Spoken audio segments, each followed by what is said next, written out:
So hello from Green-Mopeds in West London. So today we're looking at a new bike from Segway, which is called the B110s. And we've put it next to another sort of similar in terms of designed bike from NIU called the UQiGT. These are sort of bikes that have sort of minimal bodywork, as you'll see. This one in particular is a single-seater. NIU used to do a similar bike called the UQi, which they've stopped. It's sort of aimed at the camping and caravan sort of idea, or youth getting to college, that sort of thing. So what we'll do is we'll go around the bike, show you some of its features, and hopefully that will help you make an informed decision. So let's get to it. Okay, so Segway don't really need an introduction. You probably all have seen the stand-on tilt two-wheeler that they've been doing. That's actually been around for over 20 years. So I guess they sort of know what they're doing in terms of tech. Obviously, this is different. It needs homologation. It needs to be made road legal. But in terms of the actual technology they're using, you know, they've been around for a long time. NIU, as we know, probably getting on to 1 million units now. Been around, we've been the first dealer, started in 2019, and they were around a little bit before that, 2015, I think. So sort of an established brand.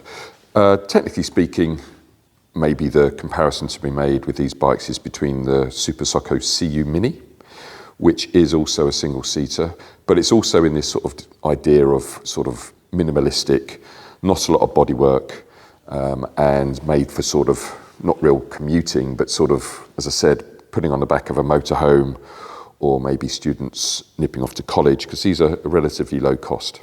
Okay, so just to clear up the naming convention. So Segway seem to want to call their entry-level 50cc equivalents with the 110 idea. So they do a E110, which we've reviewed previously, and now this is the B110. As you can see, it comes in some sort of funky colours. There are actually 5 to choose from. Usually two-tone, so this is orange and grey. There's a grey and yellow, etc., which you can see on the website. But essentially, a single-seater with potentially a bit of storage for a box or something like that to take your stuff with you. One of the things that Segway do sort of emphasise or make good use of is the smart card idea for starting your bike, and also quite heavy on the app. So you get an NFC card with the bike, and you can just turn it on and off using the smart card. Okay, you also, with the app, you get the ability to do that as well. So they sort of major on this sort of app idea. In fact, the E110 and the E125S have more features that are enabled through the app and on the bike itself. So for example, if you stand up on the E110, it knows about it because there's a sensor under the seat, and then it puts the bike into, well, we'll turn the bike off ultimately if you get up and leave the bike alone. This doesn't have that feature, but it does still have things like GPS tracking and stuff like that. NIU, as we know, are sort of well known for the app and things like that. But anyway, coming to the actual bike itself. So one of the first things you notice is at the front, you have sort of like this, as I said, minimalistic, not a lot of protection on either of these bikes. And one thing that I've already noticed about the Segway is that is essentially your power source, light source, sorry. So in other words, there isn't any full beam, okay? That is it. That's not necessarily a problem, it's just something that I've noticed. So obviously, typically on mopeds, you do get full beam, dip beam, etc. But on this one, that is your light. If you were going down extremely dark roads, maybe that wouldn't be enough, okay? One of the other things that you'll notice is wheel size. So NIU have basically standardised on 14-inch wheels. As a bit of sort of background, when NIU first came out, they had something called the UQi, or sorry, actually it wasn't in the QI back then, it was just the U series, which was essentially this sort of size of bike. It was a single-seater, 28 mile an hour, 1200 watt, and it was meant for, well, not to put too fine a point on it, It was aimed at shorter people, essentially, because the seat height was very low. Then NIU, for whatever reason, decided that the UQi would become the highest seat height. Okay, so it probably isn't so obvious from these shots, but this seat height on this B110 is actually 77 centimetres, which is typical. On the UQi, it is 81, so 7 centimetres higher. So it doesn't particularly look like it from this shot, but according to the spec, that's quite a difference. So we do have people who might be more suited if they want a smaller bike to something like this or the CU Mini. Okay, so that's something to highlight. You see, it's very small, it's quite light, it's actually only 45 kilos. Okay, so the UQi is 61 kilos. So again, well suited for getting on the back of a camper van or something like that. The CU Mini, just as an aside, is 4 kilos heavier. Okay, on the wheels, as I said, it is 12 at the front on the Segway, 14 front and back on the NIU, 12 front and back on the CU Mini, but at the back of the Segway, it's only 10-inch wheel.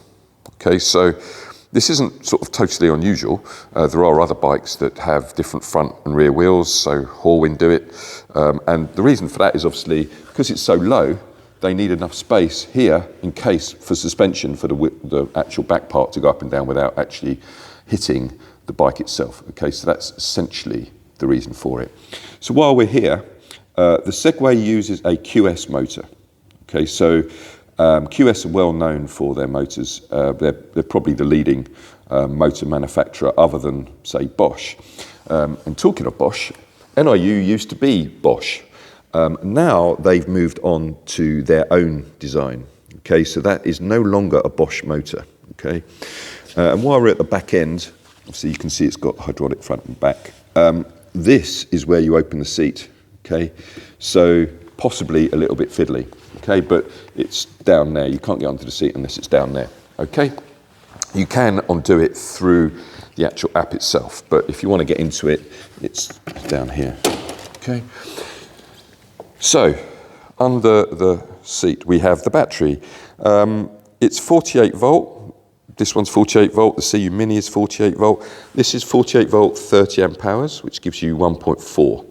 Okay, this NIU is the SR version. Okay, so NIU have always done this, well, haven't always done, but are doing both standard versions and extended versions. Okay, so the battery on the NIU is 48 volt as well, and it is 31 amp hours.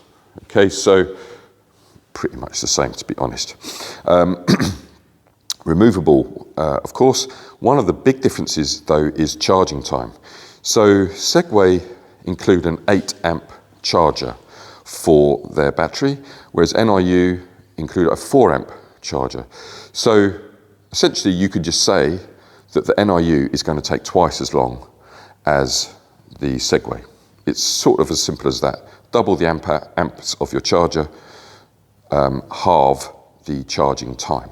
Okay, so on a Segway you can fully charge this in 4 hours. On the spec for the UQi, it's actually getting on to 9. Okay, so if that is a concern, then you can't get a higher rated charger for a UQi.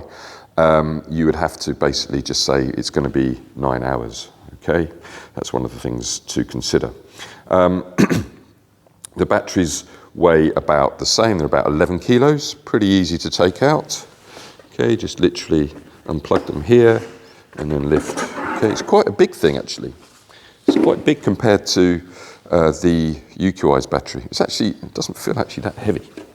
Okay, so just take it in and out like that. Okay. While we're on the seat, one of the other things to notice is what it says here. This is where you enable or disable the steering lock. Okay, so often what bikes do is they enable the steering lock through the key. So on the UQi, that is one of the few things that you do with the key. You enable the steering lock. You don't open the seat there, you open it here. So basically that key lock there is only to enable the steering lock. Okay, whereas on the Segway, they've decided to do it by having to get under the seat, down here, as I've said, and then pressing that button. Okay, so that's an interesting way to do it. So it's like double protection. Okay, so in terms of power, interestingly, on the COC, it says that this is a 1.2 kilowatt continuous powered motor. Okay, continuous power. So we've talked about this before. Power at rest, continuous power, which is the one you see on your V5, and then maximum power. So continuous power, which is a test that they do to sort of normalize the power across bikes, is 1.2 kilowatts. On the UQiGT, it is 1.5 kilowatts. Okay. On the CU Mini, it's only 600 watts.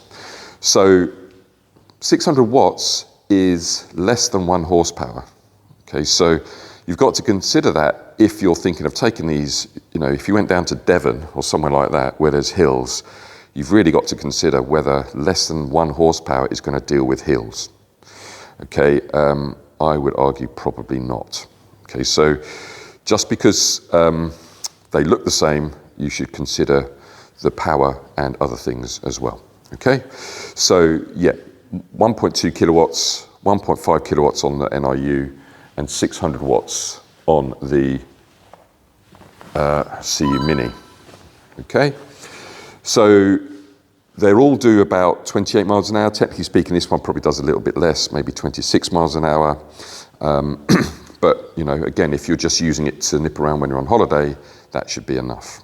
Okay, so that's that. In terms of the dashboard layout, it's obviously colour, unlike the NIUs, which are black and white.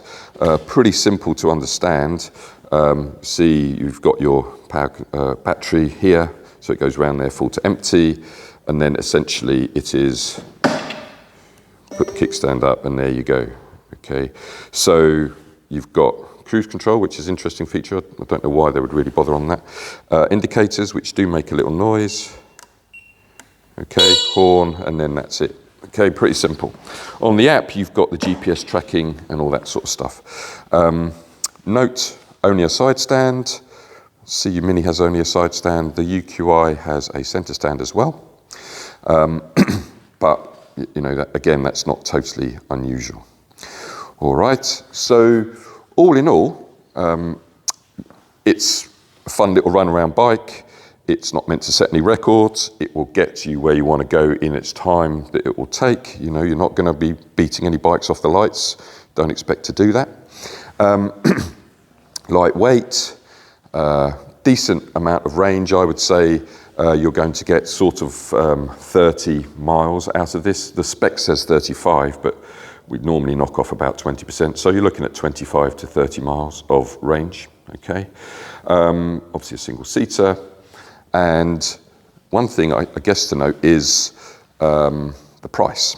So at the moment, if you want a cheap runaround, then it's the CU Mini. The CU Mini is currently on special offer, and it's less than £1,000. But bear in mind the thing about the power. Okay, it should be £1,700.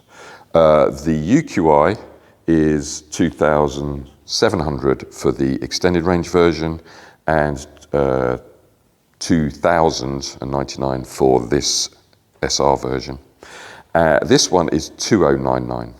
Okay, so it sort of fits about right in the sort of lineup. Obviously, if Super Socko were not in the sale, then it would be more of a comparison. So that's essentially it. If you'd like further information or like to come and try this bike, then please feel free to contact us at green-mopeds.com, and hopefully that was helpful, and thanks very much.